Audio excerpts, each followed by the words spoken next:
Rais wa Marekani Donald Trump na makamu wa rais JD Vance wanaonekana kutokuwa na mtazamo mmoja kuhusu namna ya kushughulikia swala la Iran, licha ya ikulu ya Marekani kukataa kuwepo kwa mgawanyiko ndani ya utawala huo. Kwa mujibu wa The Washington Post, Vance anaonekana kuweka mkazo katika kudhibiti bei za mafuta, jambo linalohitaji kurejeshwa kwa usafirishaji wa kawaida kupitia mlango wa Hormuz.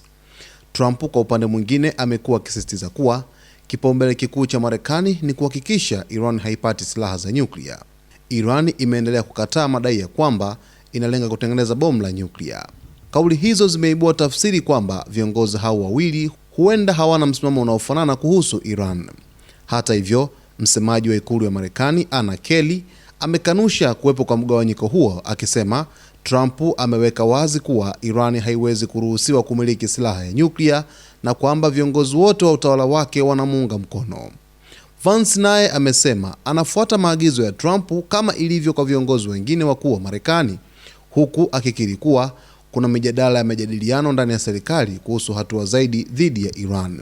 Mvutano huo unatokea wakati Marekani na Israel zikiwa zimeingia katika mzozo mkubwa na Iran, huku Tehran ikijibu kwa mashambulizi dhidi ya maeneo na mali za kijeshi za Marekani na Israel. Kwa mujibu wa taarifa hiyo, majeshi ya Irani yalifanya mizunguko 100 ya mashambulizi ya kulipiza kisasi ndani ya siku 40, yakilenga maeneo ya kijeshi ya Marekani na Israel na kusababisha uharibifu mkubwa. The Washington Post imeripoti kwamba Rais wa Marekani Donald Trump na makamu wa rais wa Marekani JD Vance, watu hao wawili hawana mtazamo mmoja kuhusu Irani, kwamba mmoja anatofautiana na mwenzake katika mtazamo kuhusu nchi ya Irani, ambapo makamu wa rais wa Marekani JD Vance yeye ameweka mkazo zaidi katika kudhibiti bei za mafuta, lakini rais wa Marekani Donald Trump yeye mwenyewe anasema kwamba Irani haipaswi kuwa na silaha ya nyuklia hata mara moja.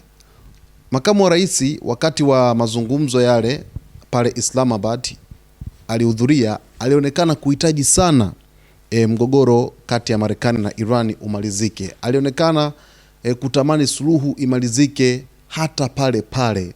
Ndio maana alikuwa akipushi sana mazungumzo yale yafike tamati, lakini kwa mujibu wa maamuzi ya pili yaliyotoka moja kwa moja kwa rais wa Marekani Donald Trump kuhusu vita na Irani, ndio maana mazungumzo hayo hayajaweza kuzaa matunda sana katika utekelezaji, kwa sababu kuna vipengele ambavyo vimeonekana kuwa ni vigumu kutotimizwa na Marekani. Ndio maana mazungumzo hayo yakabaki kuwa hewani tu. Mwisho wa siku hakuna kitu ambacho kimetimizwa hadi hivi sasa.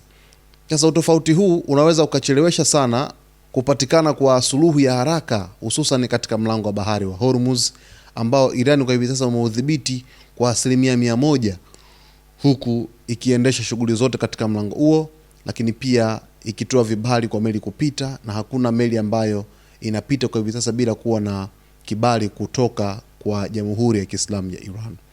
Basi mtazamaji wetu, kwa taarifa zaidi ni kuombe uendelee kuwa nasi wakati wote hapa kwa kusubscribe channel yetu, kulike, kucomment pamoja na kushare.